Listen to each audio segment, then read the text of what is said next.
Harmony Creek wasn't the kind of town you read about in newspapers. It was the kind of town you pass through on your way to somewhere else. A quiet blur of green fields and old brick buildings. Main Street was a short stretch home to the diner, with its perpetually steaming coffee, to hardware store that smelled of sawdust and nails. And right in the middle, Arthur Finch's jewelry shop. Finch Son Jewelers, the gold lettering on the window proudly announced. Though the Son part was a quiet fiction these days. Arthur, a man in his mid-40s, with a neat side parting and hands that knew the difference between a carrot and a crumb of dust, had inherited the shop from his own father. But his own son, bless his adventurous spirit, had packed his bags for California years ago, chasing sun and dreams far bigger than Harmony Creek could offer. Arthur didn't mind. Not really. He had his routine, precise and comforting as the tick-tock of the grandfather clock in the corner of his workshop. Every morning he'd arrive at 7:30, sharp, unlocking the heavy oak door, the brass bell above it jingling a familiar welcome. He'd switch on the lights, each one illuminating the sparkling displays of rings, necklaces, and watches. The air in the shop always held a faint, unique scent, a mix of metal polish, old wood, and the faint, sweet smell of the tiny velvet boxes where the most precious pieces slept. His days were a quiet rhythm of repairs and sales. He'd carefully examine a broken watch, its tiny gears like the intricate heart of a bird, and with his specialized tools he'd coax it back to life. He'd reshape a bent ring, polish dull silver, until it gleamed, or replace a lost stone with a steady hand in a jeweler's loop pressed to his eye. He wasn't a flashy salesman. He preferred to let the beauty of the pieces speak for themselves. Customers trusted Arthur. They knew he was fair, honest, and that his work was always without fail perfect. Outside his shop, Harmony Creek continued its slow, predictable dance. Mrs. Henderson from the bakery would gossip about Mrs. Gable's new hat. Young Tommy Peterson would whiz by on his bicycle, a blur of energy. The seasons changed, the crops grew, and the town carried on day after ordinary day. Arthur liked it that way. He wasn't a man who sought excitement. His life was calm, focused on the small, intricate beauty he brought to people's lives. Sometimes, though, faint whispers from the outside world would drift into Harmony Creek. Bits of news from the radio, snippets from the newspaper, talk of a new kind of music, loud and exciting, with a beat that made grown-ups shake their heads and teenagers swoon. Rock and roll, they called it. And there was one name that kept popping up, a name that seemed to electrify the airwaves. Elvis Presley. Arthur mostly ignored it. He was a classical man, if anything, preferring the quiet melodies of Bach or the grandness of an orchestra. Rock and roll seemed like noise, a fleeting fad that would soon pass. He was too busy meticulously cleaning the delicate filigree of a grandmother's locket, or carefully setting a diamond in a new engagement ring, to pay much mind to distant musical sensations.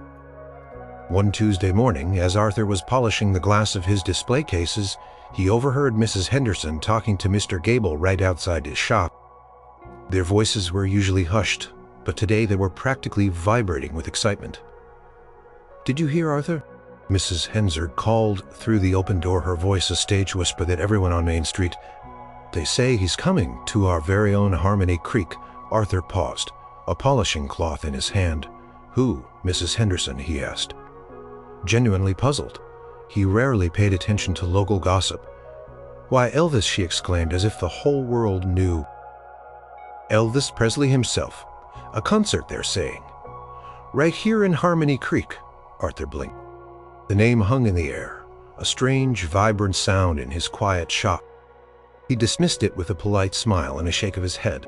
"Impossible," he murmured to himself, returning to his polishing. Harmony Creek was far too small, far too ordinary for someone like that. But even as he thought it, a tiny, almost imperceptible tremor ran through the peaceful, settled air of his shop. Something felt different today. Something was about to change. The rumor, once a mere whisper, quickly became a gale-force wind that swept through Harmony Creek. It started, as many things did, at the diner. Old man Fitzwilliam, who listened to the radio almost religiously, heard a local news report that mentioned a surprise stop on a major music tour. The details were vague, but the name Elvis Presley echoed through the airwaves, followed by the tentative mention of a small, charming town in the region. By lunchtime, the news had spread like wildfire. Mrs. Henderson, armed with her usual blend of fact and embellishment, ensured everyone on Main Street knew. "Can you believe it?" she'd ask, wide-eyed, to anyone who would listen. "The king himself, in Harmony Creek." Initial reactions varied wildly. Young Tommy Peterson, who was probably no older than 10, nearly fell off his bike in excitement. His older sister, Susie, who secretly practiced Elvis's dance moves in her bedroom, shrieked with delight. Teenagers formed excited huddles, their voices a buzz of anticipation. The adults, however, were more divided. Some, like the mayor, Mr. Thompson, saw it as a grand opportunity, a chance to put Harmony Creek on the map. Others, particularly the older generation, shook their heads. "That loud music," grumbled Mr. Abernathy from the hardware store, "and all that hip shaking, not proper for our town." Arthur Finch, of course, remained mostly unmoved. He'd heard the escalating chatter. The jingle of his shop bell was more frequent now, not from customers but from neighbors popping in to share the latest morsel of news. "Arthur, they're setting up a stage down by the old fairgrounds," Mrs. Gable announced one afternoon, her face flushed with excitement. "Heard he travels with a whole fleet of cars," added Mr. Evans, his eyes wide. Arthur would nod politely, offering a non-committal. "Is that so?" before turning back to his workbench. He was currently engrossed in a particularly tricky repair, a very old pocket watch passed down through 3 generations of the McGregor family. Its mainspring was broken, a tiny, delicate piece of coiled metal that required absolute precision to replace. He needed a steady hand and a clear mind, not the distracting noise of rock and roll rumors. He considered the whole thing an absurd fantasy. Elvis Presley, a national sensation coming to Harmony Creek. It was like expecting a shooting star to land in your backyard. Harmony Creek was for quiet, predictable lives, for the enduring shine of a well-polished heirloom, not for screaming fans and flashy cars. "It's just a fad," he mumbled to himself, examining the tiny mainspring with his loupe. "It'll pass." But the fad showed no signs of passing. Over the next few days, the air in Harmony Creek grew thick with anticipation. Trucks rumbled into town, carrying equipment and strange-looking scaffolding. Posters appeared, stark black and white images of a young man with a rebellious pompadour and a knowing smirk announcing, "Elvis Presley, live in Harmony Creek, one night only." Confirmation hit Harmony Creek like a sudden summer storm.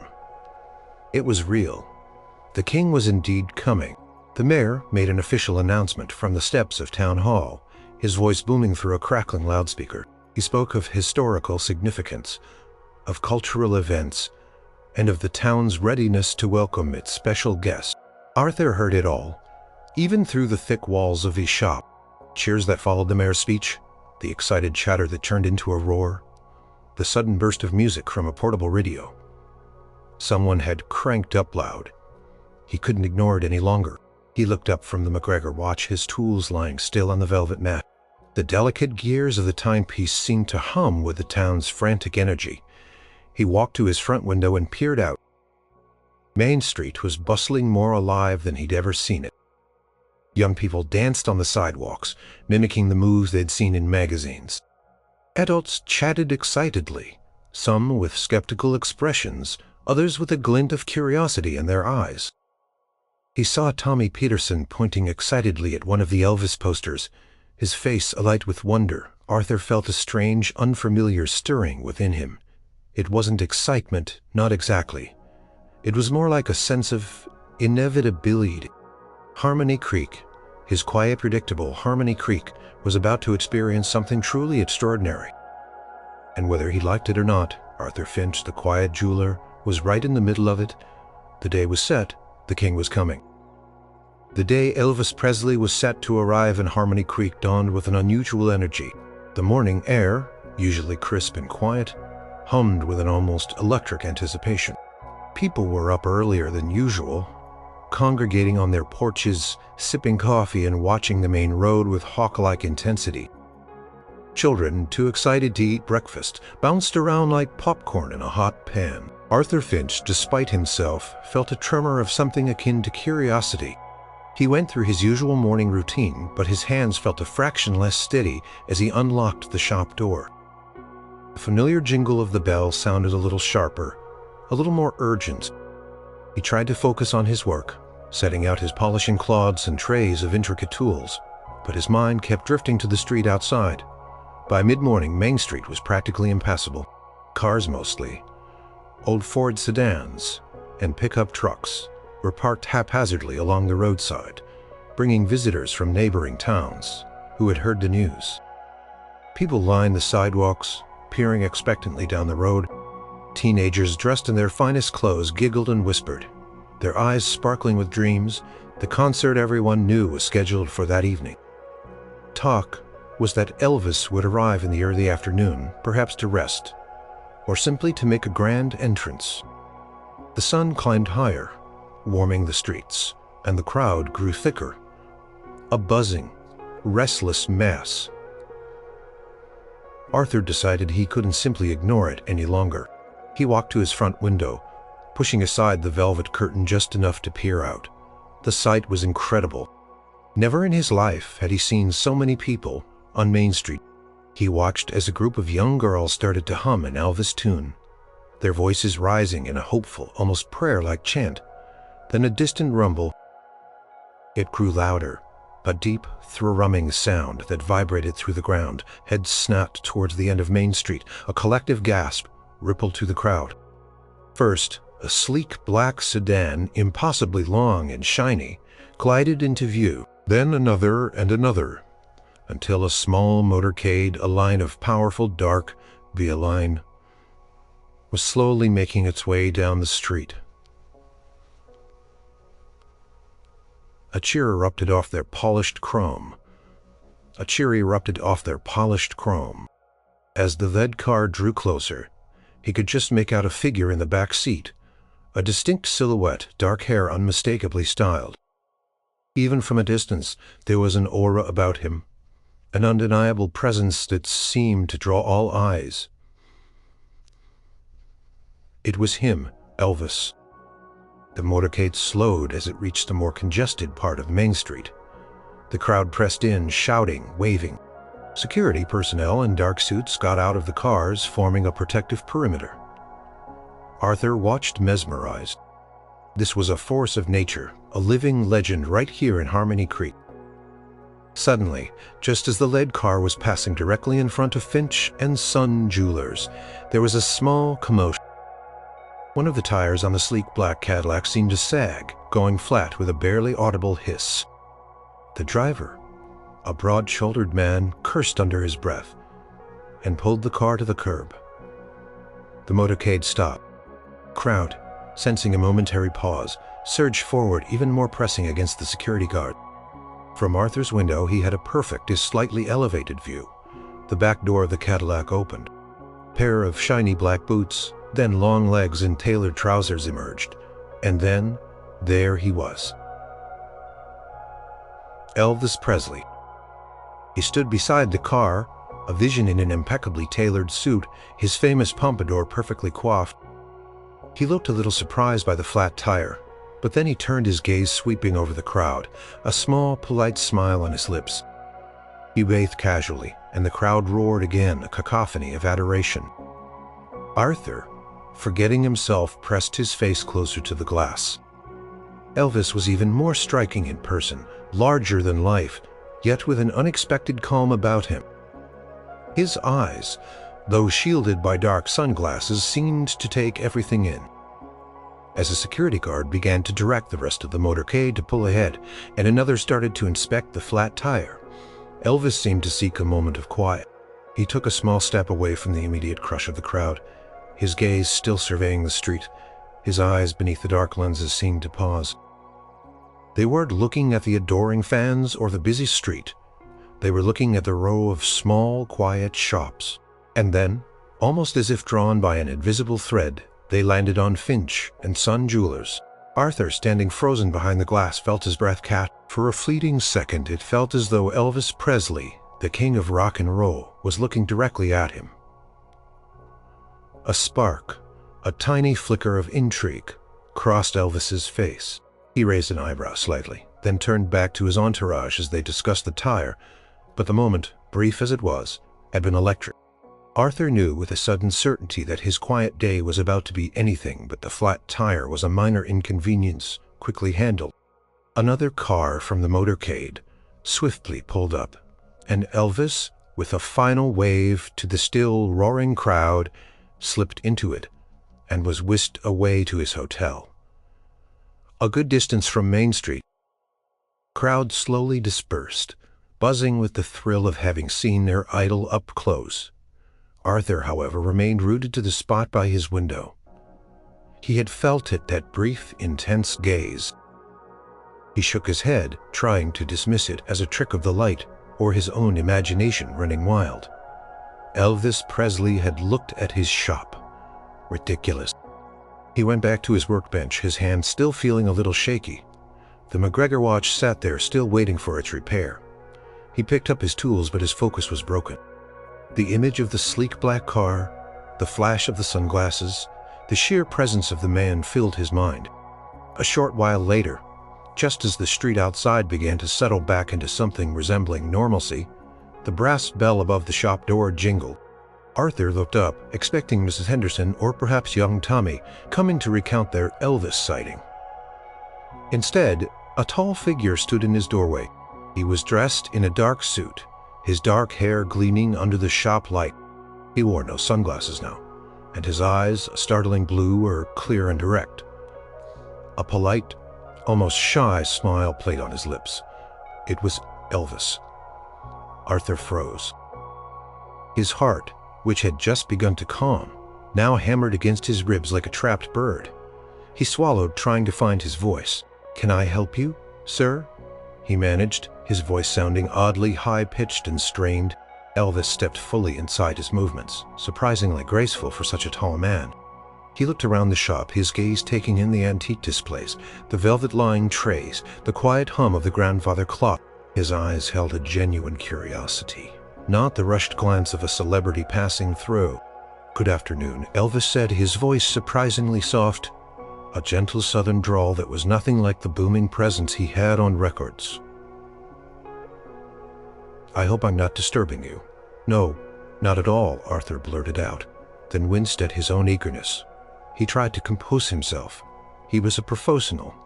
This was just another customer, of their very, very famous customer. Elvis walked slowly to one of the display cases, his hands clasped casually behind his back. He leaned in, peering at a collection of antique pocket watches. "My granddaddy. He used to have a watch like this," he mused, his voice laced with a touch of nostalgia, always pulling it out, checking the time even when there was nowhere to be. Arthur felt a sliver of his nervousness melt away. This wasn't the screaming idol on stage. This was just a man talking about his grandfather. "They're fine pieces of craftsmanship," Arthur said, finding his usual professional tone. "Each one a tiny marvel of engineering." Elvis nodded, then looked up at Arthur, his blue eyes surprisingly earnest. "I reckon they are. You make a living working on these little marvels." "That's right," Arthur replied, feeling a quiet pride. "Finch Son Jewelers, been here for well generations." Elvis smiled, a real, genuine smile that crinkled the corners of his eyes. "That's something else. Not many places like this left." He paused, then reached into his jacket pocket. "Actually, I was hoping you could help me. I got something here. It's not really a jewel, but it's real important to me." He pulled out a small, ornate silver locket. It was old, clearly well loved, and looked a little tarnished. It wasn't a dazzling, expensive piece, but its worn surface suggested a deep history. "Belonged to my mama?" Elvis explained, his voice softer now. "It's got her picture in it, but the clasp, it's loose. I'm always afraid I'm gonna lose it." He held it out. Arthur took the locket carefully. His hands, though still a little tremulous, steadied as they touched the familiar, cool metal. He examined the clasp. It was indeed worn, not holding properly, a simple repair for a skilled jeweler. "I can fix this for you," Arthur said, looking up at Elvis. "It won't take long. A few hours. Perhaps I'll make sure it's secure."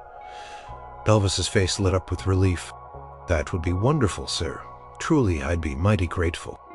He looked at Arthur, a genuine expression of admiration in his eyes. "You seem like a man who knows his craft. I appreciate that folks rushing around these days. Not many take the time to really do something right." Arthur felt a blush creep up his neck. To be complimented by Elvis Presley, not for his fame, but for his skill, for the very essence of his quiet life, was an honor he had never imagined. He looked down at the locket, then back at the king of rock and roll. The star-struck feeling was still there, but beneath it, a quiet professional determination was growing. He would not just fix this locket, he would make it perfect for Mama and for the kind young man who stood before him. Arthur held the locket gently in his palm after Elvis had left. He'd scribbled Elvis's hotel and room number on a small receipt, the name Mr. Presley, looking for well, on his ordinary pad. He told Elvis it would be ready by late afternoon, perhaps early evening before the concert.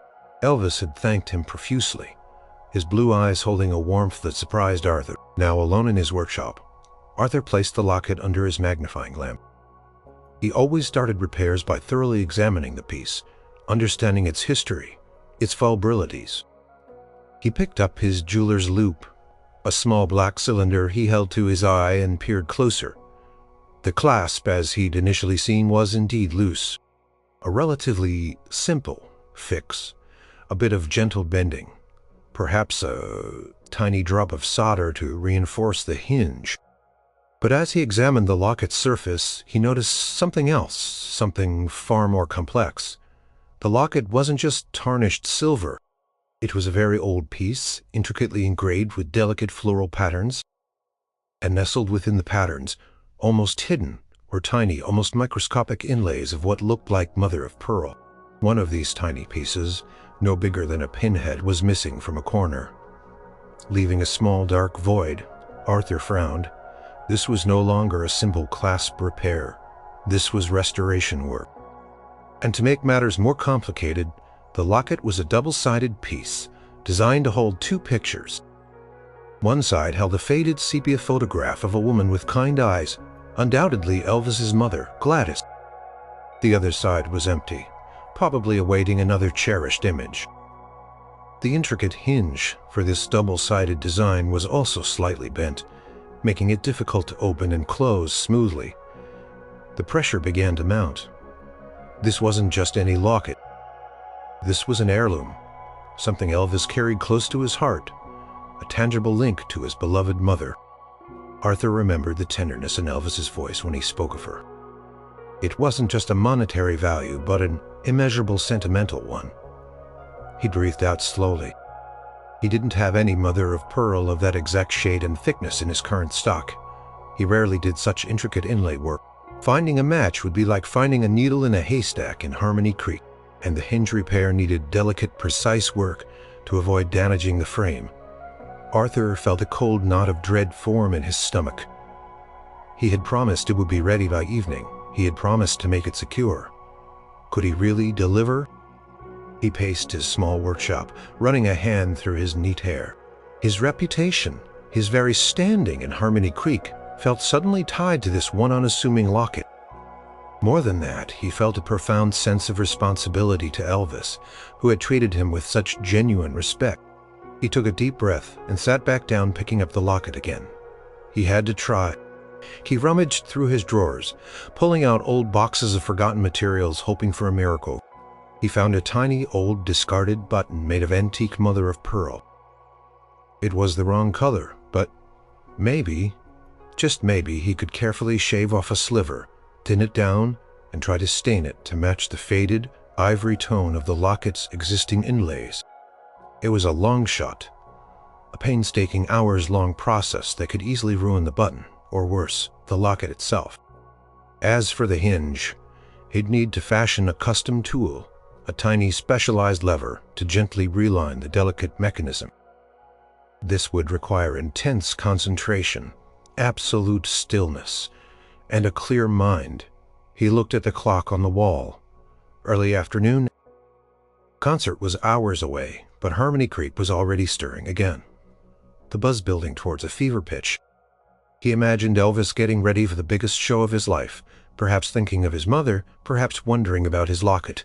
Arthur knew he couldn't fail. He couldn't just fix the clasp and call it a day. He had to restore it, to make it whole again, worthy of the memory it held. He stood up, walked to the phone, and picked up the receiver. He needed to call the mayor's office, try to get a message to Elvis's people. He needed to explain the challenge. He needed to be honest about the time it would take.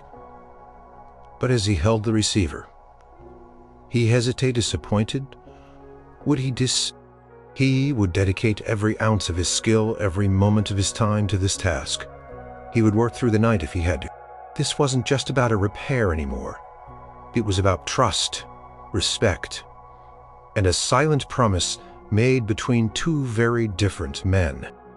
Arthur replaced the receiver, took another deep breath, and began to lay out his most delicate tools. The heirloom's predicament had become his solitary silent mission. Concert in Harmony Creek was a spectacle unlike anything the town had ever seen. The sounds of cheering crowds, electric guitars, and Elvis's booming voice drifted across the fields and into the quiet streets, a vibrant thrum against the usual stillness.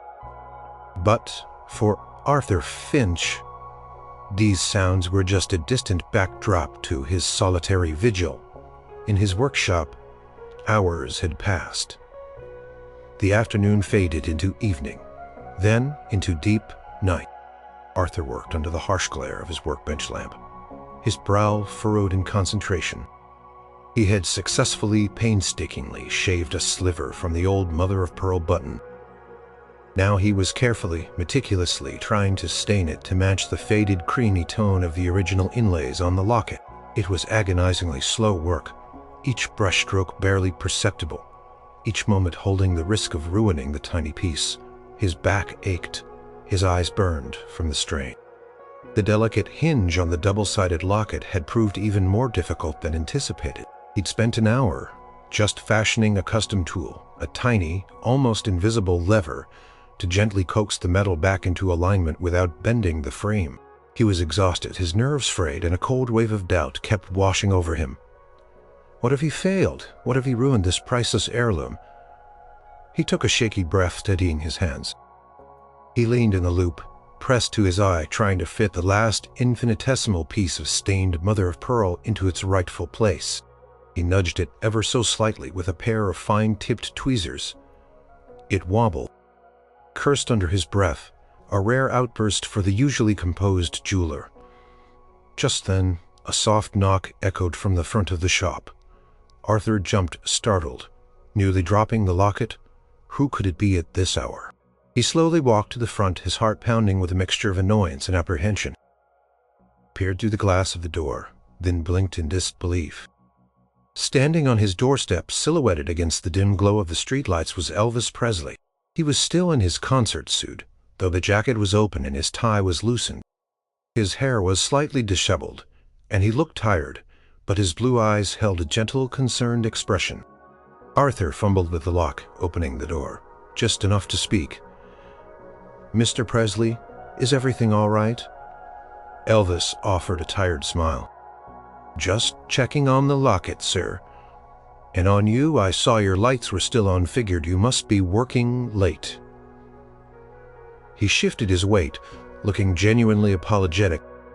"Concert just wrapped. Hope we didn't keep you up too much." Arthur was stunned. Elvis Presley, fresh off a performance that had rocked a whole town, was here concerned about him, a humble jeweler. No, no, not at all, Arthur stammered, feeling a fresh wave of embarrassment at his earlier frustration. I'm almost done. It was just a bit more complicated than I first thought. Elvis stepped inside, closing the door softly behind him. He looked around the quiet shop, then walked slowly to the workbench.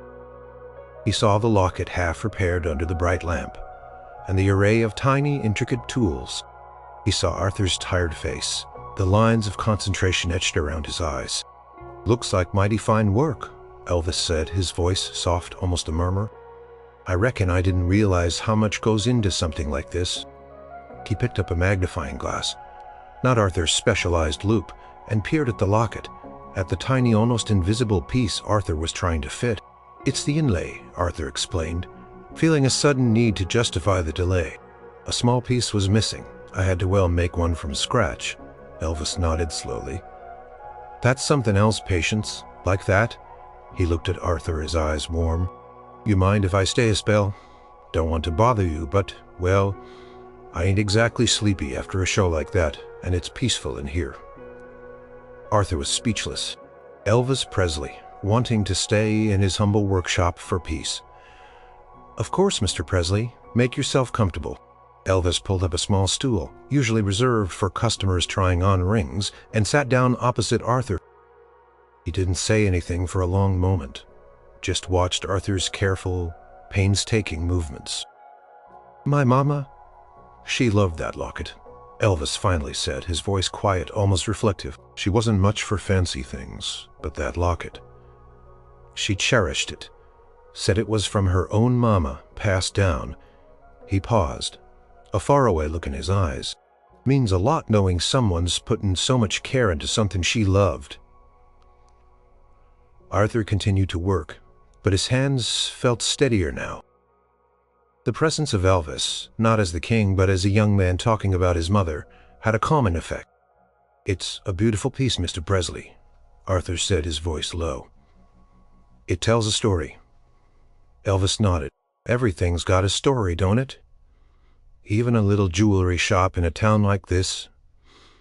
My daddy, he worked hard his whole life, tried to do things right. Sometimes it felt like no one noticed, but he kept on, just like you're doing right now. You notice the details, you care." Arthur felt a lump in his throat. It was exactly what he needed to hear. He was just a small town jeweler, working in obscurity. But Elvis, the most famous man in the world, saw his dedication, his quiet commitment to his craft. Elvis then did something even more surprising. "You got a coffee pot in here, Mr. Finch. Looks like you could use some."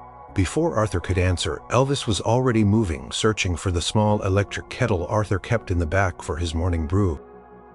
He found it, filled it with water, and soon the comforting gurgle of the kettle filled the quiet shop. Elvis found the instant coffee jar, the mugs, and prepared 2 steaming cups. He handed one to Arthur. "Sometimes when I'm out on the road," Elvis said, taking a sip, "I miss the quiet, miss. Just sitting still for a bit. This is good." Arthur took a gulp of the hot coffee. It was exactly what he needed. With a renewed sense of purpose and the quiet, comforting presence of the king of rock and roll beside him, Arthur went back to work. He carefully, precisely, finally fitted the last piece of mother of pearl. It clicked into place perfectly. He then turned his attention to the hinge, his hands moving with newfound confidence. Pressure was still there. But now it was a good kind of pressure.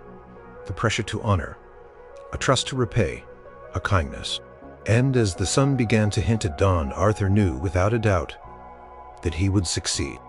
The locket was finished just as the first hints of dawn painted the sky outside Harmony Creek. Arthur, fueled by coffee and a quiet surge of adrenaline, had worked with a precision he hadn't known he still possessed. The small mother-of-pearl inlay blended passing with the original, almost invisible. The hinge, too, moved smoothly, silently, perfectly aligned. The clasp was strong and secure. He had done it. Carefully polished the locket one last time until the silver gleamed softly, reflecting the faint light from his lamp. He held it out to Elvis. "It's done, Mr. Presley," he said. his voice thick with exhaustion and pride. "It's as good as new, and the clasp will hold fast now." Elvis took the locket, his eyes widening as he examined it under the light. He ran a thumb over the polished silver, then carefully opened the double-sided frame. He saw the faded picture of his mother, now held securely within the perfectly restored locket. A genuine heartfelt smile spread across his face, one that reached his tired eyes. "Mr. Finch," Elvis said, his voice a quiet reverence. This is more than I could have hoped for. It's perfect, truly perfect."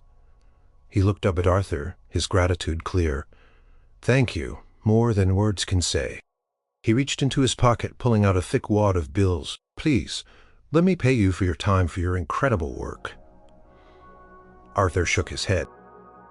"Mr. Presley, your company tonight, and your kindness, that was payment enough." Elvis paused, looking at Arthur with an expression of quiet understanding. He put the money back, then extended his hand. Arthur, surprised, took it. Elvis's grip was firm, warm. "Arthur," he said, using Arthur's first name, "you're a good man. Harmony Creek is lucky to have you."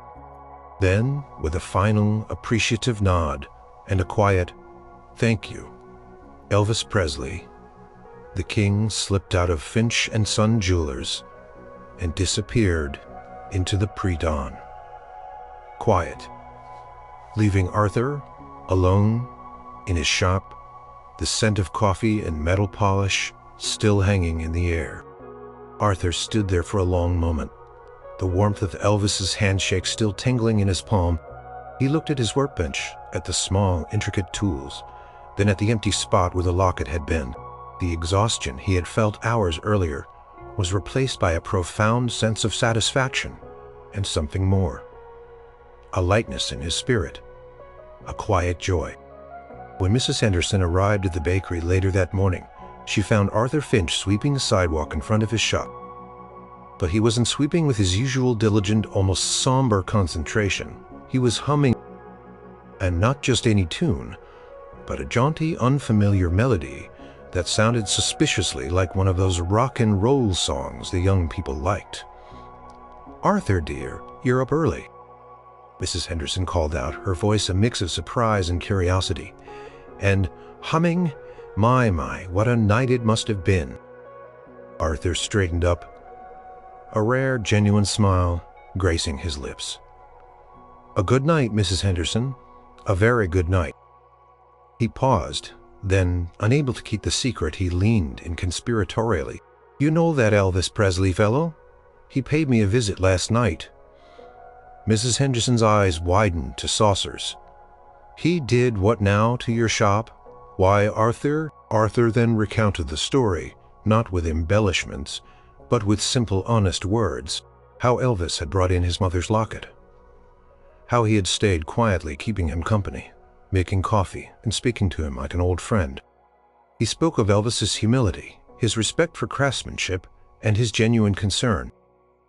Mrs. Henderson, usually the town's chief exaggerator, found herself speechless. This wasn't a wild tale. This was Arthur, the most steadfast, honest man in Harmony Creek, telling a truly heartwarming story. By lunchtime, the whisper had spread from the bakery to the hardware store, then to the post office and beyond. "Arthur Finch," people murmured. "Elvis Presley sat in his shop, just like an ordinary man." Young Tommy Peterson heard it from his mother, who heard it from Mrs. Henderson. He raced to Arthur's shop, his eyes wide with awe. "Mr. Finch, is it true? Elvis was here?" Arthur, finding a quiet pride in the retelling, confirmed it. And as he did, he noticed something. People weren't just asking about Elvis. They were looking at Arthur differently, with a new respect, a new warmth.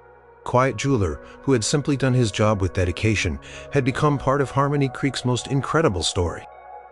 The legend of Elvis's kindness had begun to take root, subtly, gently changing the very fabric of their small town. The story of Elvis Presley's visit to Finch Son jewelers didn't just spread.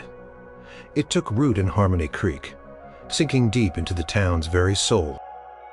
Became "the day Elvis was kind to Arthur," a phrase whispered with a special reverence, a touch of wonder. It wasn't about the concert, which was indeed spectacular and memorable. It was about the quiet, unexpected moment of humanity. Arthur's shop, once a familiar but often overlooked fixture on Main Street, transformed.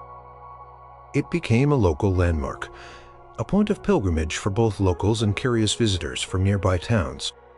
People would stop, not necessarily to buy jewelry, but just to peer through the window to imagine Elvis sitting on that small stool, sipping coffee with Arthur. Sometimes people would come inside asking, "Is this where it happened, Mr. Finch?" And Arthur, who had always been reserved, found himself opening up, sharing the story, not with boastfulness, but with a quiet pride and an almost reflective wonder. He'd recount the details, the surprising humility of Elvis, the quiet conversation about his mother's locket, the shared coffee in the pre-dawn hours. Each retelling, he noticed, solidified the memory, made it brighter, more real. The town, too, began to see Arthur differently. He was no longer just a meticulous jeweler, a fixture of the town. He was the guardian of a special memory, a living testament to a moment of grace. Mrs. Henderson, who had started the initial ripple, was now one of the legend's fiercest protectors, ensuring no one exaggerated the story beyond the core truth of Elvis's genuine kindness. It wasn't about him being famous, she'd often say, wagging a finger. It was about him being a good soul, Arthur knows. Arthur's business saw a subtle but steady increase.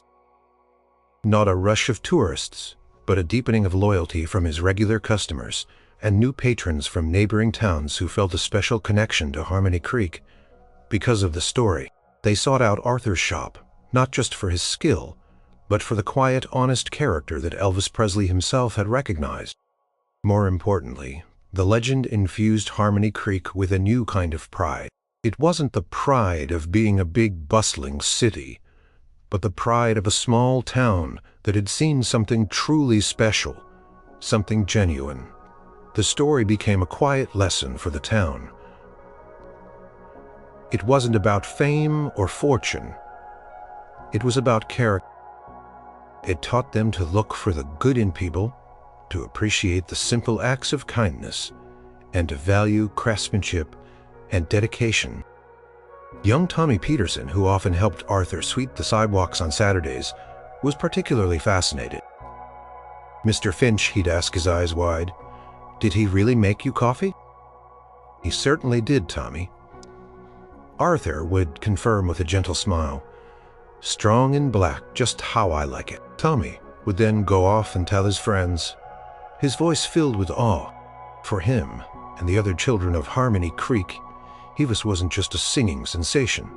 He was the kind man who came to their town and shared coffee with their quiet jeweler. Arthur himself felt a profound change. The lightness in his spirit that had begun that morning didn't fade. He carried himself with a quiet confidence he hadn't possessed before. He was still the same precise, meticulous jeweler, but now there was a warmth, a gentle openness about him. He found himself humming more often, sometimes even one of Elvis's more gentle melodies.